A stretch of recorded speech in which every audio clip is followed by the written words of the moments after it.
Welcome to the new season of Love Thy Number. I am so excited to share stories from people who are loving the gift of their own enneagram numbers. I'm Danae King. I'm a type 7, and I'm so happy to host this conversation with you. Good evening and good morning.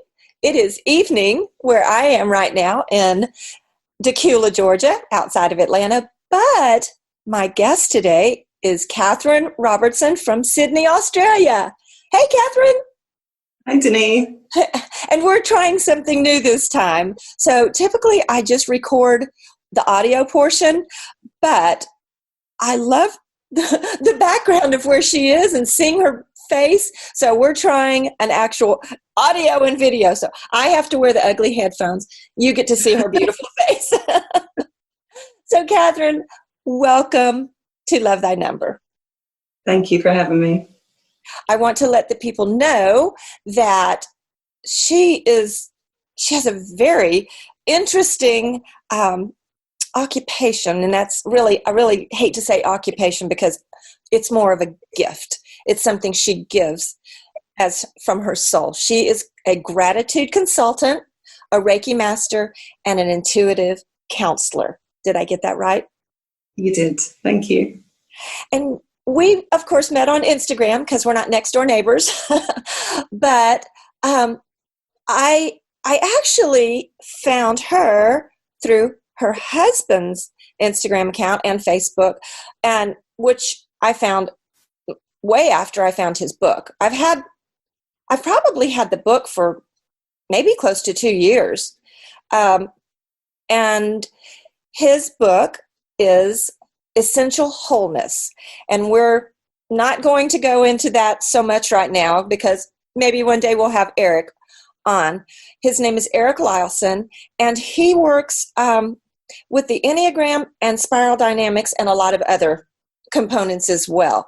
But through him and his work, I met Catherine online, and we met on Zoom tonight. So tell us a little bit, if you would, about your work with what your Instagram and your website is, the 60-day gratitude challenge. Can you tell us a little about that? Sure. So a few years ago, I had an impulse to create a 60-day gratitude challenge. And that came about really because gratitude has become such a foundation in my own life as part of a solid practice that has really started to transform my state of mind, how I viewed the world, my happiness levels, my well-being levels. And it had such a profound impact. I felt really almost evangelical about the practice. Mm-hmm. And I found that I was talking about it every day to people. I'd be standing beside someone in a coffee queue or someone at work, and gratitude would come up. And before I knew it, I'd be talking to them about it and explaining. So I really just started to have this feeling of what would the world be like if the whole world practiced gratitude. And can you imagine? Like, I can't imagine. With their hearts, looking on the positive, not dwelling on the negative. You know, it has such a profound impact. So I created a 60-day gratitude challenge, and the Instagram page was part of the promotion and publicity for that. And the format of the challenge was that people signed up for free. It was a completely free service. And I had written a book about how 60 Days of Gratitude can transform your life. People received a copy of that. It's an ebook, and they received that for free. They became part of a private Facebook community. And once a week, similar to this, we would host a Zoom call. And the Zoom call would be for half an hour, and it would be a short meditation, some teaching on gratitude.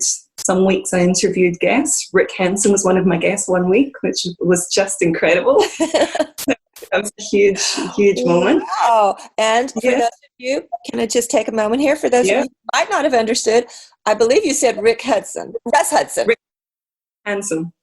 Oh. Author of The Buddha Brain. Oh. Hard work. Yeah. Okay. Her accent is Scottish. She lives in Australia. That is a Scottish accent. Okay, I'm sorry. Continue. That's okay. Yeah, so we would have some interview, and then we'd open up for a question and answer session. And we would stop the recording at 30 minutes, and quite often people would stay on the line and chat and ask questions, and it really became this strong community. And what amazed me was that there was 300 people from all around the world that signed up for this challenge. So beyond my wildest dreams, really, about the reach of it. We had a gorgeous woman, Margaret, from London, who would dial in at midnight in London. There was someone from Amsterdam. There was people from the US, from New Zealand, all over Australia, Asia. Wow. And we all created this community for 60 days. And it was incredible. And people really went deep with the practice, which was part of my hypothesis that this is not just a feel-good well-being tool. It actually can expand your consciousness, was my feeling, that it can act as a catalyst for spiritual awakening. And that's what happened to the people that participated in the challenge through the course of the 60 days. So it really proved that concept to me, that this is a powerful, powerful tool. And we know from brain science that we can change our brain function. We can change the patterns. And I find it interesting, though, because a lot of people talk about it's 21 days to make a new habit. How did you come up with 60? So there is some more research that is the old belief that it was 21 days. And I think it was Harvard released some research a few years ago to say that it actually takes about almost 66 days was their figure to create a habit. So that's just what I stuck with. I thought, well, 60 days sounds good. It's a nice round number. Yeah. So it was a 60-day challenge. And which I know that because I started, and I will be honest, I forget sometimes, but it's a little thing that I set every morning that I'm not just jumping out of bed in a fog for some reason, but just to get out of bed. And the first thing is to take one step, one foot, and then the next, and just say, thank you. Thank you. And then go from that. But the more I focus on intentionally what I am grateful for, I know this. I've read the research that you've shown. And just to let anyone know, she has a PDF that's the result of the research and the 60-day community that you sent to me. And I'll attach that in our show notes so people can see, can understand what the results were from actual people who went through this with you.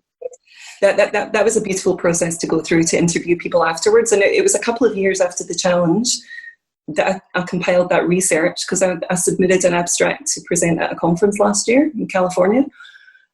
Just one of those, when an inspiration just hits you as a whisper and you act on it and don't really think anything's going to happen, and then it does, and they say yes, and you go, oh my God, now I have to create this. Hey, that sounds very much like something a 7 would do. And you are not. We'll talk about your type in just a minute. Well, I actually applied to do like a 20-minute verbal presentation at the conference, because I like to talk and I like to present, and I thought I can share, and I want to do that. And they came back and they liked the idea, but they said, we're going to put you in the poster session, the scientific poster session. And so that was a huge process to go through. And I'm so glad, because now it's something concrete. It's not just a 20-minute presentation that passed. I've got something concrete that, as you say, can be shared and people can have a read and digest. And this is not just a little conference. It was in your local coffee shop. I know this conference. It's called the Science and Non-Duality Conference, SAND, which is held yearly in San Diego? Yeah, San Jose. One of the Sands. I knew that.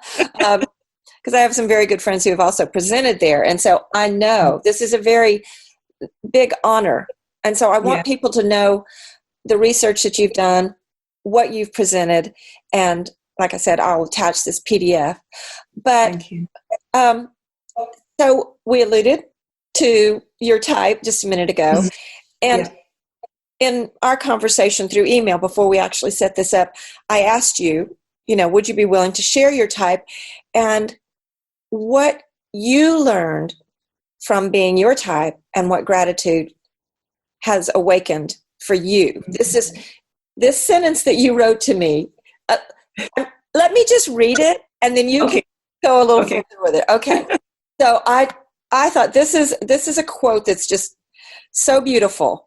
I'm not surprised that it's had such an impact on me as a practice, as it's, of course, the antidote to envy and focusing on what's missing.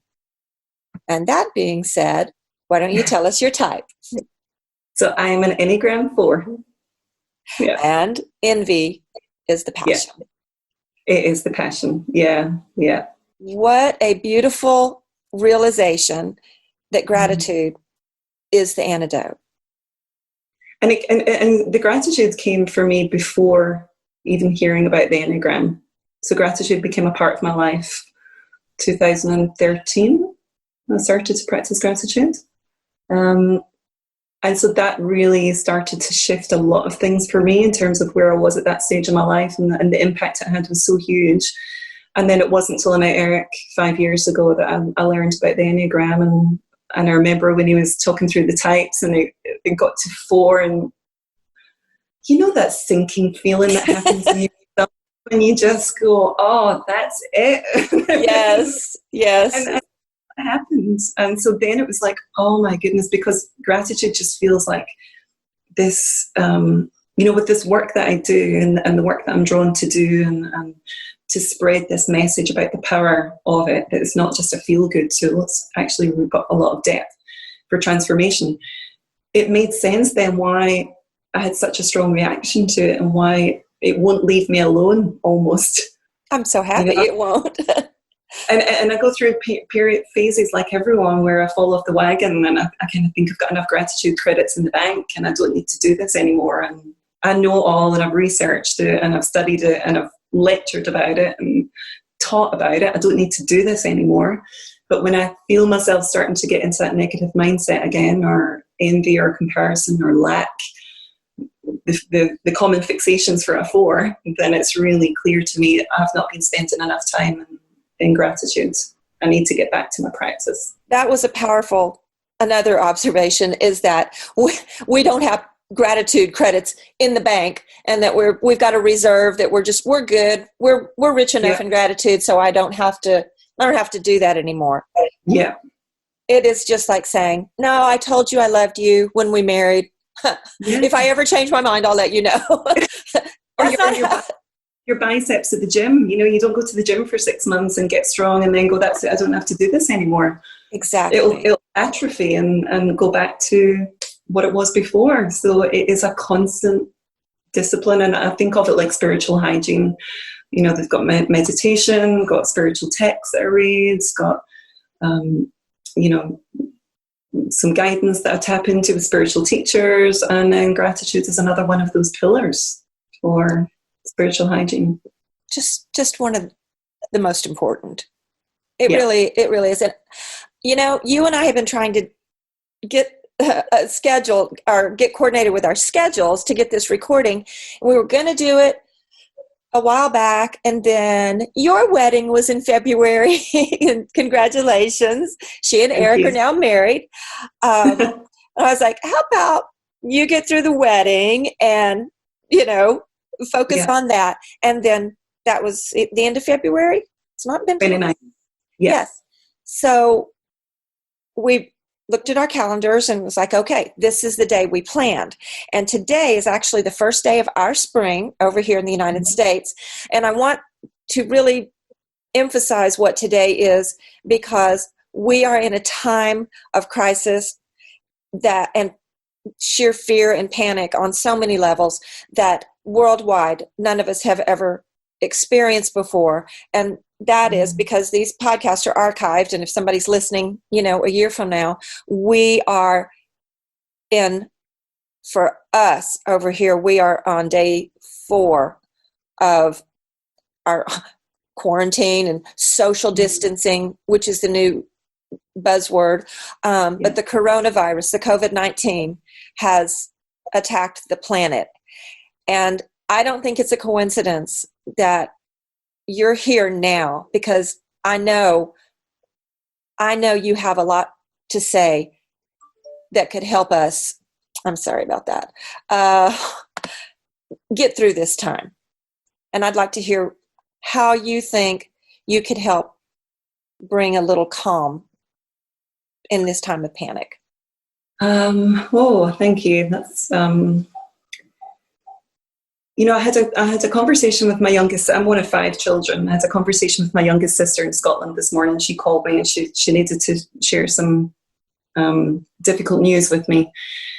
And we're talking about what's happening with the virus right now, and just the panic and the level of distress that people are experiencing. And I was talking to her about, there is, and it's natural for our brain to want to focus on what's wrong and what's the negative parts of life. It's absolutely natural. And right now, that's what's fueling a lot of discussions, and that's what's almost binding people together, is to talk about the trauma, the crisis, this really big language of life and death. And it's really quite scary and traumatizing to the nervous system to feel this and then to talk about it with other people. And I was saying to her, but there'll always be something. I said, looking at the virus, it is a big problem, but it's also creating an opportunity for all of us to slow down. There's a real beauty in what's happening right now. And for years, the planet has been running on empty. We've been working so hard. People have had no time. People are stressed. We're raping the planet of resources. And it's got out of control. And all of a sudden, now, we've all been given this blanket ban on our usual lives and told to slow down.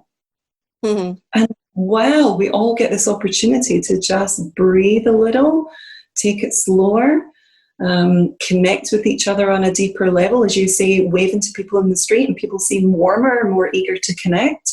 And people are now starting to realize, wait a minute, I can't do this on my own. I need other people, and I need to connect. And having this discussion with my sister this morning, and she said, there'll always be something that's happening each day, the sky being blue, whatever it is. And she said, there was 2 moments today that touched her heart. And she shared them with me. And one of them was 2 robins that were playing outside their window dancing. And her young 18-month-old son was pointing and laughing. And that just filled her with joy, laughter and beauty and tenderness in the middle of a really terrible, sad, traumatizing day. So to end the day for her, she was just about to go to bed in Scotland, to end the day thinking and talking about something that was beautiful, something that was heartwarming, something that made her feel a bit more connected to the world around her, is a good thing. Yes. And that we need more of. I have this saying I keep in my heart a lot, and I actually say it out loud in these moments, but that the disaster, the travesty, the hard part, whatever word you want to put in that, the crisis can become the solution. Yeah. And I believe that. I do believe it. I don't discount that it is difficult, and we are treading water we've never been in before. And even as my type, I'm a 7, I am prone to be that person that this will not happen to me, and this is going to pass quickly, and we're all going to be fine. But I can't live in that bubble either and ignore those who are hurting, those who are afraid. I can't just use that natural tendency for me to say, here, let's find the silver lining here. And what I'm saying is, for me, this has been a time, like you said, to slow down, to actually breathe. I went for a very nice walk today, and actually tried my best to be present, and thinking about you and I talking tonight, thinking more about just the little things to be grateful for. I'm so grateful we're having this conversation. But one thing, I saw someone ask, what's something you'll never take for granted when this is all over? And it got me to thinking, it's the same thing as asking, what are you grateful for? that you have, that you can't have right now? What is that thing? Are those moments that we do take for granted? So if you take that word and turn it into gratitude, then the focus becomes, I'm not going to take that for granted because I'm so grateful. I have this, I have that. And the list was amazing to see what people had posted. I thought, wow, we are in a time that like I said, the travesty is bringing a solution for our crazy lives. That's it. And when we're out of control, when so much is out with our control, we're being told by our governments we can't fly, we're being told by our governments when we can leave the house, what sort of gatherings we can have, all of that stuff, it can leave us feeling completely out of control. But to commit to a discipline where we're sitting down and, as you say, writing down your gratitude is one practice that people can do every day, where you're taking responsibility for yourself. You're taking responsibility for your own state of mind.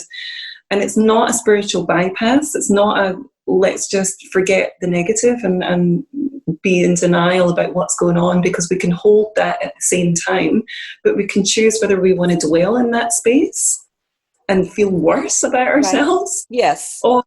Or, you know, like during World War II, when the warring teams played soccer on Christmas Day, because they thought, we've got a choice about how we spend this day. Do we want to fight, or do we want to actually bond and connect and be human to human? So that was one of the findings from the 60-day challenge with the poster at Sand. When I pulled out what happened to people during the experience, there was 4 key themes that came out of that. One of them was self-responsibility. The participants I interviewed, they all said unequivocally that they had a moment during the 60 days of their practice of realizing, wait a minute, I have a choice about how I feel and what I choose to focus on. So you can be swarming in tragedy and crisis and the most horrific things, but you can choose what you're going to focus on. And you can choose what you've got responsibility for. And that was one of the very clear things that people said. They realised it's not everyone else's fault. It's not everyone doing it to them. They're not a victim. They can actually choose. That's so powerful. Isn't that just the most powerful? Yeah. When exactly what you said, we feel like we're being told we can't go out, we can't do this.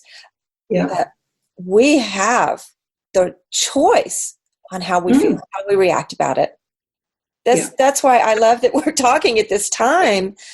Well, this is a big part of why we're in this position, because people have handed over their power to other forces, corporations, governments, or they want to blame everyone else for the problems in their life, looking for a magic bullet or solution for something, when in fact it takes deep, so as you know with the work you do as well, deep self-reflection, inquiry, you know, really seeing what part do I have to play in this dynamic that's happening, what part have I got to play in the oceans being polluted, right? You know, the pollution in the sky and all the toxins in our food system, what part have I got to play in that? And that's a confronting, delicate place for people to move into, because it's going to bring up a lot of stuff. That's going to bring up a lot of things that people have been wanting to avoid, distract, and numb out. And that's what modern life has been really good at doing. Oh, yeah. We are very reactive. But you're very... Yes. So we get into crisis situation, and then it's like, oh, okay, now I'm going to cut out, you know, all the things that we eat that are wrong. And now I'm going to try to take care of my body. Now I'm going to pay attention to my relationships, which you just, you know, kind of get on autopilot, and we assume we know what each other thinks and how each other feels. But that we have the power to choose, how am I going to show my love? How am I going to show my body, my friends, my planet? How am I going to live this gratitude? I love this. I know I keep saying that, but I just do. Yeah, it's a good conversation to have, because it's a very humbling space when you reach that moment of, I'm doing this to myself. And if you're caught in a negative mindset, and this is where I was many years ago, back in 2012 and 13 was, this is not fair. Right. The world's doing this to me, poor me. This is just what my life looks like. It's not fair.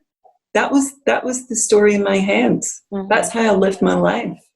Very unsatisfied, deeply angry, and in denial that I had something to do with that. And so it wasn't really until my healing journey began and gratitude came in, and that realization of, oh, I'm doing this to myself. Oh, wow. It's exciting to know that, and it's also humbling to know it is up to me. And I can't, I understand, I'm not saying you, that I can't continue to blame the things in my life that I want to label as, you are the problem. You are the reason I'm feeling this way. Yes, there's unhappiness in my life. And yes, and another, for me, part of my journey in that is really understanding how the enneagram has worked in my awakening of how other people feel and think. And I've said this before on a podcast with a couple other fours, that I feel like the 4 energy has been a missing piece for me. Mm-hmm. And the more I have connected with people who are of that type, that I don't even know if I knew any 4s like in my younger days. I can't think of who, but the more I have been free and open to go, there's a gift that they have that I need. And oh my gosh, to see where you can go with understanding the hard part of life, and then incorporating your sense of what you called as the antidote for envy, that this gratitude allows you to experience all the emotions. It's not a way to say, oh, I'm not going to feel that anymore. It allows you to understand it. And so this is why I absolutely love connecting with Force, because you have opened up such a space in my heart to understand when the people who might naturally rub up against, grate on my nerves, to get into that and understand how they're thinking, and to actually be grateful for what they have to teach me in my life. It's just been... Yeah, that's huge. It's just been so huge. So, and it is a really nice compliment, the 4 and 7, we're not afraid of the darkness. I know. We're not afraid of going deep, and we want to go deep. I have a low tolerance for superficial conversation. I know this. I'm a sexual subtype too, so, I really want to go. I want the connection, and I want to know how you really feel. I don't want you just to tell me what I want to hear. I often struggle with being more playful, or being more lighthearted, or see more opportunities, and that's 7 energy.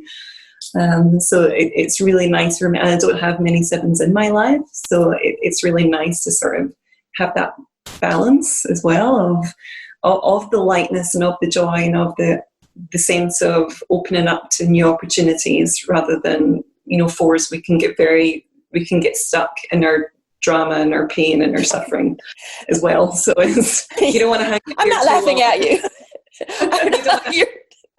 I'm sorry. What? You don't want to what? I don't want to hang out there too long in the darkness and the melancholy. No, but you make it a safe place for those of us who have been afraid to go there. And so I did everything I could to not have to experience that, and even said, why would I want to? That seems ridiculous when I know. Why should I grieve when I know I'm going to be okay? And so instead of allowing myself the time to grieve, let's just fast forward, because I'm going to get over it anyway. But guess what?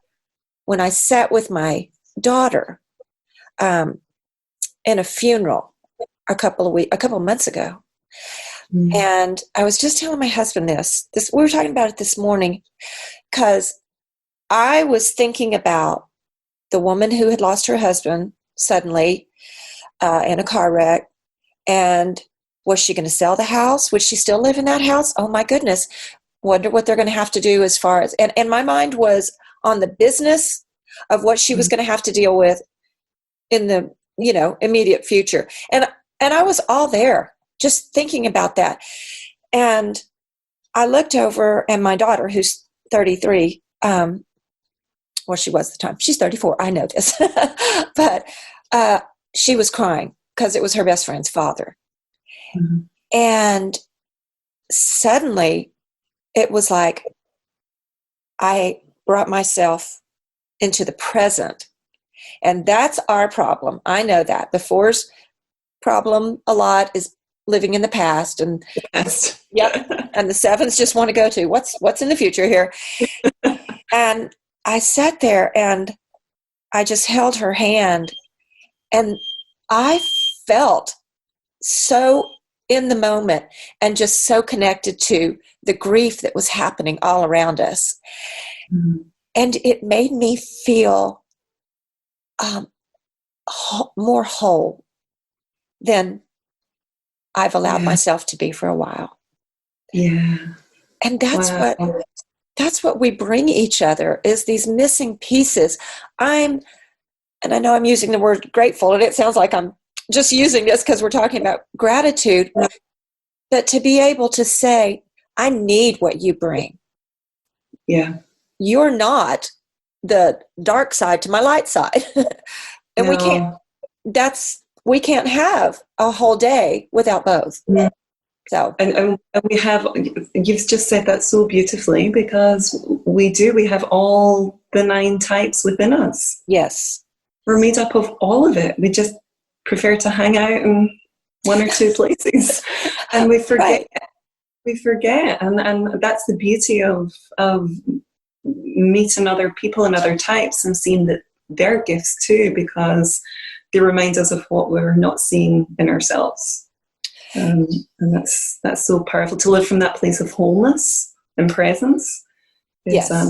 Is really profound, and that's where we'll find our center and our stability, and to be able to show up in life as our true God-given selves, free of fixation and illusion and armor and all those things that we do, to not just be able to be open and connect to each other's hearts in a more beautiful way. And the hope that I have is, through all of this that's happening, that more people are able to tap into and experience that on some level, and yes. They may need some help.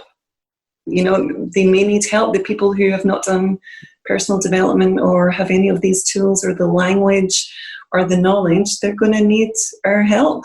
Of those of us who have done a little bit more of this inquiry or self-responsibility, we need compassion for each other right now to support the people that are in judgment and fear and 100% yes. Okay, well, so that being said, and I have not asked you this prior to this, so excuse me for putting you on the spot, but have you considered during this time to do another 60-day challenge? So I have actually, I work part-time for myself and part-time for a pharmaceutical company. I work as a sales representative, and I've done that for 20 years. And just this week, I spoke to our senior leadership team, because we're now on home duties with social action, or social distancing. Social distancing. Social distancing, get the terminology right. And I said, look, this email came out from our senior leader talking about the need for increased connection during this time of isolation. And I just offered to her, I said, look, I can do this once a week. I can hold a Zoom call. We can have a meditation, hold space, do some teaching, make people feel supported and held. That's something I can do, and I can offer right now. I've done it before. So they've said yes. So I'm going to start to do that for my company, which is about 300 people in Australia, to sort of bring people into this. So that's my focus right now, to do it for my immediate work community right now. And I think that that feels the right thing to do. That felt like a real calling to do that this week. So I will do that. But I have also been thinking about my gratitude community as well, and what can happen there. And I'm aware that there's so much now happening in virtual space. Yeah. I don't want to overload myself either, because holding space for that many people, is easy is not the right word, but I didn't fully appreciate it a few years ago when I was hosting the challenge, what it would be like, and it is actually, it has consequences too. Oh, I'm sure and it's a big commitment. But Catherine, you doing this for your team, your company? Yeah. You've got to know the butterfly effect. Yeah. Or, Exactly. I believe that on an individual level, that what I put out into the universe goes out. I mean, whatever my gratitude is goes. And it's what my husband and I always say, whatever we want to teach our children, let's just do that ourselves. And it's not in a vacuum. So I know this. If you've got even a third of your company, a fifth, whatever, focusing on this and putting this out into the universe, the world is going to benefit from this. I agree. Thank you. Well, it's the ripple effect. It works, and that was one of the first signs to me, apart from noticing personally what was happening for myself when I started this practice, was other people's reflections of it. So when people started to say, "What's going on with you? Like, have you won the lottery?" No, and this would be in the schoolyard, taking my daughter to school, and people would say, "Have you got a new boyfriend? Like, have you got a new job?" And I'm like, "No," and they were like, "But you're happy." Oh, and I was like, "Yeah," and people were curious, because people wanted to attach the happiness to some external event or experience that was the reason for it, and when actually just going, "No." Some people are confused and think you're on drugs. But other people, and some people were repelled by that and started to distance themselves. It was too much. They're afraid of what they don't know. Afraid of what they don't know, or triggering in them where they're not happy. And so that's just uncomfortable. But then there was a huge proportion of people who were curious and who started to ask questions and want to know. And I think that's where the teaching, if you like, began, or sharing my experience, was just people wanting to know, like, why your energy seems lighter, your aura seems brighter, you just seem content, and people notice. So that ripple effect, and then people started to do the practice themselves, and as you say, it grows. It does. It grows. I am so grateful you and I have connected. Exactly. Oh, I think the one thing I found about it is it can sound just like a bumper sticker, gratitude. It can just sound like some frivolous, be grateful. That's what our parents tell us, say thank you, be grateful. And people go, yeah, thank you, I'm grateful. And it can sound really just without it sounds like it's got no depth. But it's such a subtle practice, and it's such a deep practice once it becomes a discipline, once you get through that 21 days, 30 days, and you start to feel the impact, because it starts to move from just being in your head, thinking the gratitude, to really feeling it in your body somatically, dropping down to your heart, feeling what happens when you're truly able to be grateful for something, and not just say it, but to feel it. And that's where some of the other research backs this up as well, is you really need to give yourself about 8 to 10 seconds for each item of gratitude for it to start to have that effect on your brain, to rewire it. So it's not just enough to say, yeah, I'm grateful for my health and my family and my house. Bang, bang, bang. Right. Tick it off a list. I've done my gratitude for today. It's not enough. Like it's a task. Yeah, it's not enough. Yeah, no. Yeah, it doesn't work. You actually have to give some depth to each of those experiences, and drop down into your body and to feel, and put explanation to it. Why are you feeling grateful for that? So if people can actually not just say, I'm grateful for my partner, but I'm grateful for my partner because when I'm feeling scared or alone, he wraps his arms around me and makes me feel safe. Oh, I love that. And so that then becomes, and to then write that down turbocharges it even more and adds more weight and more impact on your neurobiology as well. Okay. And that's where magic is. So I know for a fact that this comes much easier for some people. A lot of people journal or do these things. If you are working with someone, because I know you do gratitude consulting. I mean, this is, you teach people how to do this. How do we start out? Like tomorrow, when we get up, you're already up. We're about to go to bed over here. But do you make this a morning, or is it just what time feels best for you? And how would you start? How would you tell people today, here's how to start, step one? I think you just you have to make a start. So just make a commitment to yourself, just like brushing your teeth. It works differently for everyone. So some people prefer mornings. I prefer evenings. The practice I had works best for evenings. Simply think of 3 things each day that you're grateful for. Make them different each day. Don't recycle the same things, and put the why into it. So make it a decent sentence, an explanation, and why that you're grateful for that item. Write it down and pop it in a jar, or pop it in a bowl or something, or a journal. Just write it down and make that your practice. And that may feel enough. That may be very hard for some people. It was very hard for me when I first started. Each day to think of 3 different things felt impossible, but it wasn't impossible. There's always something. So just start small. Give yourself 3 things, different things each day, with an explanation of why, and then let it flourish. So just let it grow as it wants to grow. But give yourself that discipline of 3 things every day, and you'll see that over time it will start to grow. Okay, you said something that just resonated with me. And this, please don't think this sounds shallow, but it sounded fun. And you said, write it down and put it in a jar. Yeah. And for me, I'll start out, writing in my journal. I've got all these journals, and they've got little pages, little bits written here and there. Journaling is not a habit for me. But if I make it into something, put it on a pretty piece of paper, stick it in a jar, put a bow around it or something, then it becomes a visual that's setting out in front of me.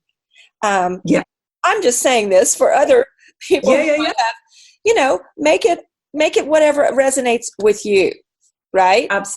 Absolutely. And I have Elizabeth Gilbert, the author, to thank for that idea, because at the time I was just mentally thinking of my gratitude items years ago, and then I read a blog by Elizabeth Gilbert talking about a gratitude jar that she had, and I thought, that's a good idea. I'll write it down. And at the same time I started to do it with my daughter, because my marriage was on the brink of ending, and I knew things were going to change for her, and I wanted to try and get her into more of a positive mindset. And so it became an evening practice for the 2 of us. That we sit and write. And so it can be a family activity. And she created this jar. She drew a beautiful label on it. She put her art onto the label and made this nice jar. I had some beautiful candle jars at the time that I used. And so that can then become a practice over your evening meal. At the end of your evening meal, as a family, you can sit down and write down. Have a stack of papers and a beautiful jar. I've now got vases and jugs all around my home that I've got the gratitude lists in them, and that's a beautiful thing. When you're having a bad day, you can pull out an old list. And this is great for children to get. It's wonderful. Yes, especially, again, I'm going to say this is a very crazy time in our history, and the children are absorbing our energy. So I love this as a family practice, like you're saying. And I have to tell you a little thing. This is, I've grown up with a mother who has taught me gratitude all her life. And she is, it was way before this crisis came along, where I don't know how it's happening or what's happening over there. But for some reason, people are hoarding toilet paper. Yeah. And it's absolutely ridiculous. So this has probably been like 5 or 6 years ago. My mom, she's just wonderful, and she expresses gratitude. And she told me one morning, she said, "This morning I got up and I said, I am grateful for toilet paper." And I was like, "Are you okay, Mom?" Because this was years ago. She was like, "No, I'm fine. I just realized what a wonderful thing that somebody created toilet paper and we have it." So when you think there's always something, and that's very ironic that I thought of that right now. And like, back to the analogy of a muscle, it does get stronger over time. You don't go to the gym and run 15 kilometers the first time you go to the gym. You work up to it bit by bit. So you start with the 3 things, and gradually it grows, because the lens through which you're viewing the world starts to change. So because you're giving yourself the discipline of, I'm going to have to write 3 things at the end of the day that I'm grateful for, your focus then becomes, okay, what is there to notice that I can add to my list? So it starts to then become almost like a little game you play with yourself, of like a treasure hunt, of what are those moments in the day that I can catch to be grateful for. And I remember some days I would be writing 2 A4 sheets of paper. Wow. Like easily, like that. And some days I need to pull over my car, in the middle of the day to write things down, because I was scared I'd forget by the time I got to the evening the magical moments that I'd noticed to be grateful for. So that's huge. That's massive when you get to that stage, that it feels like there's so much coming into your awareness to be grateful for. This is so exciting. I mean, this should be, we've got to keep looking for ways to cure the actual virus that's among us right now. But what a way to think about this. It just multiplies. It does. It does. And your life, you become more and more grateful, instead of having to be like, oh, what can I think of today to be grateful for? No, then you can't look at anything without being grateful. Because it opens your heart when you do this. And this is one of the other 4 things that people commented on from the challenge with interviews. Heart opening was one of the side effects that they noticed from their practice. They had these moments of just expansion in their heart space and being incredibly moved by the beauty of the world around them, or the beauty of an interaction with someone else. That was the first for me that something happened, because I started to cry about the smell of a jasmine bush one day. It made me stop. And I started crying. I was like, I don't do this. What's happening? Why am I crying? The smell was so beautiful that it touched my heart and created an opening. And see it physically. It physically changes. Physically changing. Okay, so you had the heart reaction. Tell me the 4. So heart opening. People experience their heart opening. And, that's beautiful, and also very tender and very vulnerable for people. So, as we mentioned before, when you start to realize you've got to take responsibility, that's a bit humbling. And, this is where people need coaching, I think, through almost the process initially, or have a community that they can be sharing, create their own community of sharing their gratitude. So heart opening was number 1. The second was an experience of oneness. So they had moments where they went, oh, we're all connected. Not just me living in my bubble. Actually, what happens to me happens to you, and the effect of something on me can affect you as well. Or they'd be out in nature and feeling like they're connected to the trees or animals. So the shift away from the cult of the individual and separateness to the universal sense of we're all connected was a definite side effect for people. The third one was greater self-awareness. So they felt able, similar to, I guess, the side effect of meditation as well, when you give yourself that opportunity to be still and to be sensitive, you can actually hear a little bit more of what's going on internally. As you explained about your experience at the funeral, when you were able to just stop and then be present. You're aware that your mind was wanting to take you on a journey, and you actually went, wait a minute, I need to be present in this moment. So actually being aware of what people were experiencing was a definite side effect. And then the fourth one was, as I mentioned, self-responsibility. They realised, I've got a choice about how I choose to respond to this, and I could go down that rabbit hole of fear, worry, anxiety, blame, victimhood, or I can see that starting to happen, and they would stop, they would catch themselves, they would stop, and they would pivot to let me find something to be grateful for. And so this was it was incredible when I interviewed these people. These were the 4 common themes, and the PDF that I sent you has quotes under each of those 4 areas for how people relate their experience. Well, I'm so unbelievably excited that you are giving us, a tool that we can use immediately, that we can, doesn't cost anything. Right, yes, and we can begin affecting the world, and that realization that we are one. Now more than any other time in history, we have this, I'm going to say it, it's a gift. This horrible pandemic that we're experiencing is a gift of letting us realize our one humanity, who we are.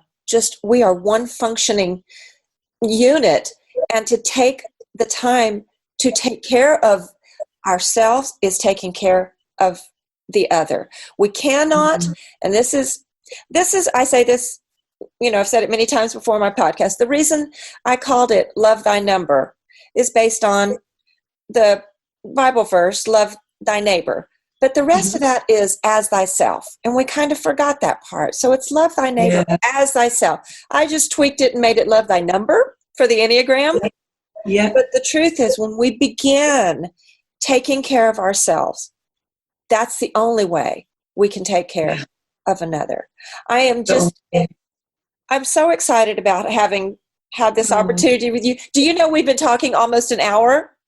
Oh, I looked at my clock. I was like, oh my gosh. So we are going to make this part 1 and part 2. And I think it's really worth it. This is something we need to listen to now and listen to again and again. And Catherine, thank you for your work and for your heart and for sharing your time. Please tell Eric, thank you for sharing you tonight. Or no, it's just morning. That's right. That's right. Yeah, no, I will. It's just a great opportunity to be able to, spread that message to other people. And in a difficult time, it's one simple thing that people can adopt and incorporate. And, I'm not sure how you share your notes, but please feel free to put my contact details on it. And anyone who wants to or ask a question or would like some additional support, please feel free to get in touch with me. I'd be happy to support or help anyone else that's beginning this journey, because it is a journey. It's it is a beautiful practice, but it can also then connect us more deeply to ourselves, and that can sometimes be challenging. So, so you're telling me my 2-mile walk today is I can't go run a marathon now? that I didn't just do it. I have to keep doing more. Keep doing it.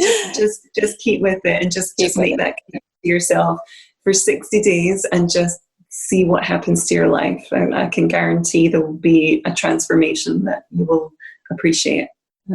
I definitely will. I will. I'm going to make a gratitude jar, and it's going to be just fabulous and pretty. Beautiful. And it just creates this gorgeous energy in your home. I know yours has to be, because you have heaps of crystals too. I've got heaps of crystals. So you should send pictures. Put those up on your Instagram, and we'll tag my crystals. All right, we will. All right, thank you. I appreciate it. And as I end every podcast, I hope you all get to truly know the joy of who you are by loving your own number. Talk soon. Thank you. Thank you.